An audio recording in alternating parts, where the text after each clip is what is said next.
দৌড়ে আমার এবার মা রাসূল বলেছেন 2 বছর বাচ্চাটাকে দুধ খাওয়াবা, বকরির দুধ। মা কিন্তু বাচ্চাকে বকরির দুধ খাওয়ায় না।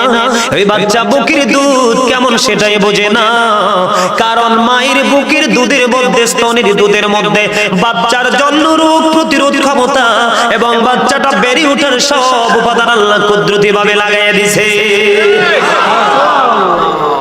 এরা মনে করে বাচ্চারে দুধ না খাওয়াইয়া পিঠার খাওয়াইছি, মনে করছে বাচ্চা গেছে, আমি ফ্রি হয়ে গেছি।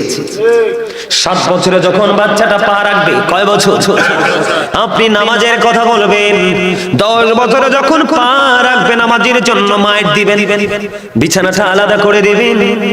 বাচ্চাটাকে যখন আপনি যথাসময়ে নামাজ দিতে পারবেন, তখন আপনার বাচ্চা কোনোদিন লাইনচ্যুত হবে না। কেননা সূরা আনকাবুতের মধ্যে আল্লাহ বলেছেন, ইন্না সালাতা তানহা আনিল ফাহশাই ওয়াল মুনকার। আল্লাহু আকবার বলেন না, আরো জোরে বলেন আল্লাহু আকবার।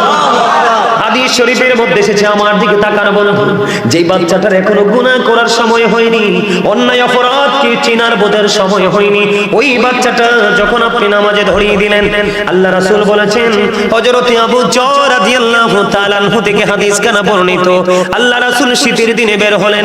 শীতের দিনে বের হওয়ার পরে তিনি দেখতে পাইলেন শীতের কারণে গাছের পাতাগুলো শুষ্ক হয়ে জোরে জোরে পড়ছে।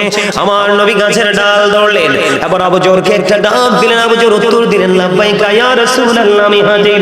এবার আমার নবীজি ডাক দিয়ে বললেন, রে আবু যর, তুমি চাইয়া দেখো শীতের কারণে শুষ্ক হয়ে গাছের পাতাগুলো কেমনি ঝরে ঝরে পড়ে। আল্লাহর বান্দা যখন আল্লাহর কুদরতি কদমে নামাজের মাধ্যমে সিজদা লাগায়া দিবে, ওই তার আমল নামা থেকে ওই শীতের দিনে গাছের পাতার মতো জীবনের গুনাহগুলো সব ঝরে পড়ে যাবে। আপনি আমি তো এটাও করতে পারলাম না, কথা বলেন না। আপনি ব্যবসাতে যদি ইনভেস্ট না করেন, ব্যবসা কি করা যাবে? ঠিক বাচ্চাটাকেও মানুষ করতে হলে আপনাকে আগে আপনার মেন্টালিটি ইনভেস্ট করতে হবে, কথা বলেন। আপনার চিন্তা চেতনাটাকে কি করতে হবে? খাটাতে হবে। আল্লাহ রাসূল বলেছেন, আমার দিকে তাকান, হাদিস শরীফের মধ্যে আল্লাহ রাসূল বলেছেন, আদিবু আওলাদাকুম আলা সালাতি খিসালিন হুব্বি নবীকুম ওয়া হুব্বি আহলি বাইতিহি ওয়া আলা কিরাতিল কুরআন। সুবহানাল্লাহ। আল্লাহ রাসূল বলেছেন, আদিবু আওলাদাকুম আলা সালাতি খিসালিন হুব্বি নবীকুম ওয়া হুব্বি আহলি বাইতিহি ওয়া আলা কিরাতিল কুরআন। রাসূল বলেছেন, তোমরা তোমাদের সন্তানদেরকে 3টি বিষয় শেখাও। কয়টি বিষয়? 3টি বিষয়। প্রথম হলো হুব্বি নবীকুম, it is the love of the profit. নবীর ভালোবাসা শেখাও, কেননা নবীর প্রেমই হলো ঈমান। আর এটা আমরা ঈমানদার হিসেবে নবীকে ভালোবাসাটা আমাদের জন্য ফরজ। নবীকে ভালো না বাসতে পারলে মুমিন হওয়া যাবে না। নামাজ, রোজা, হজ, যাকাত আল্লাহর দরবারে কবুল হবে না। নবীকে কি ভালোবাসার দরকার না? কথা কয় না। রাসূলকে ভালোবাসলে কি আমাদের লস আছে নাকি শুধু লাভ? শুধু লাভ, লাভের কোনো শেষ নাই। সম্মানিত উপস্থিতি, আমি ছোট্ট করে একটা एग्जांपल দেই। আল্লাহর নাম লিখতে কয়টা হরফ লাগে? কয়টা? আলিফ, লাম, লাম, হা। কয়টা? নবীজির নাম লিখতে মিম, হা, মিম, দাল। কয়টা? 4 4 কত হলো? 4 4 কত হলো? 8টা। কয়টা? এই 8টা হরফের উপর নিচে কোনো নকতা নাই, কি নাই? রহস্য খুঁজে দেখেন, জান্নাত বানিয়ে দিয়েছে আল্লাহ 8টা। আল্লাহ আল্লাহর হাবিবের সাথে প্রেমের ডুরি লাগাইয়া জান্নাত বানিয়ে দিল। তুমি যেইভাবে পারো, যেমন করে পারো, তুমি 8টা থেকে যেই কোনো জান্নাত দখল করে নাও। তবে জান্নাত দখল করতে হলে, বসতি বানাতে হলে তোমার ঠিকানা মদিনায়, তোমাকে মদিনায় যেতে হবে। রাসূল এই জন্য আল্লাহ বলে, রাসূল বলেছেন, তোমরা তোমাদের সন্তানদেরকে নবীর ভালোবাসা শেখাও, কারণ নবীর ভালোবাসার মধ্যে আল্লাহ পাওয়ার সকল রাস্তা। কথা কয় না। ইহুদি খ্রিস্টানের একটা ধর্মগ্রন্থ, যেটাকে ইংলিশে বলা হয় দা ওল্ড ও নিউ টেস্টামেন্ট, ওটা দ্বারা তারা প্রমাণ করেছে, he that love it not know with not God, for God is love. যেজন প্রেম করে না সেজন আল্লাহকে জানে না, ফর গড ইজ লাভ, আল্লাহই প্রেম। কিন্তু কিন্তু আল্লাহ রাব্বুল আলামিন তাদের এই প্রেম ভালোবাসাকে কবুল করলেন না।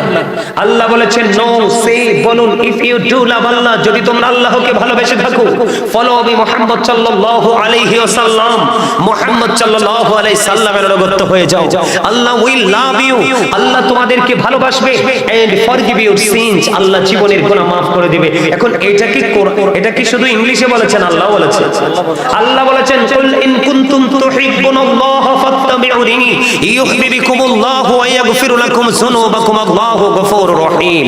আল্লাহ রাব্বুল আলামিন কোরআনে বলেছেন আল্লাহকে পাইতে হলে, আল্লাহকে রাজি করতে হলে মদিনায় যেতে হবে, ওখানে গেলে আল্লাহর ভালোবাসা পাবেন এবং জীবনের গুনাহ maaf হয়ে যাবে। এই জন্য রাসূল বলেছেন হুব্বি নবিকুম, তোমরা তোমাদের সন্তানদেরকে রাসূলের ভালোবাসা শেখাও। এরপরে বলেছেন হুব্বি আহলে বাইতিহি, রাসূলের ফ্যামিলি পরিবার, teach family love, teach the love of the prophet, teach family লাভ, নবীর ভালোবাসা এবং নবীর পরিবারের ভালোবাসা, এই দুটোই আমরা ঈমানদার হিসাবে আমাদের জন্য ফরজ।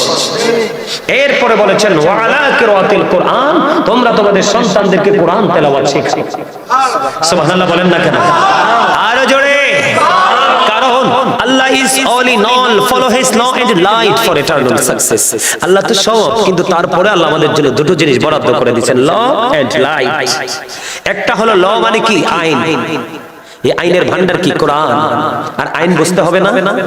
আইন বোঝার জন্য পাঠিয়েছেন যাকে বলা হয় ইংলিশে লাইট, আরবিতে নূর, বাংলাতে বলা হয় আলো।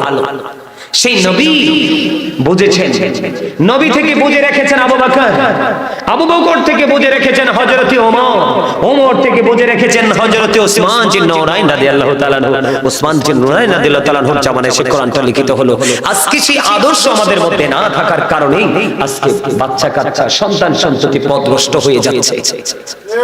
কথা বলেন না কেন? তাহলে আপনাদের করণীয় কি? সব ধরনের ট্রেনিং আপনি আপনার সন্তানদেরকে দিতে হবে, অন্যথায় কিন্তু উপায় নাই। উপায় কথা বুঝেন না মা? আপনারা কি শুধু ইসলামটাকে কায়েম করে গেলে চলবে না? পরবর্তী জেনারেশনও লাগবে। তাহলে আপনাকে, আমাকে, আমাদের সবাইকে কি হতে হবে? অ্যাক্টিভ হতে হবে, ঠিক না? আরো জোরে বলেন। এবার আসেন, যদি আপনি আপনার সন্তানদেরকে যদি সেই শিক্ষাটা দিতে পারেন, তাহলে কি হবে? আপনার সন্তান মানুষের মতো মানুষ হবে। আপনার এই মাহফিলের প্যান্ডেল আর খালি থাকবে না, মসজিদ আর খালি থাকবে না, জুম্মার দিনে মুসল্লি সবার পরে যাবে না। কথা কয় না কেন? যেমন আমি যখন দুরূদ পড়েছি, অনেকেই পড়েননি, আবার অনেকে চলেও গেছে। দুরূদ পড়লে কি লস?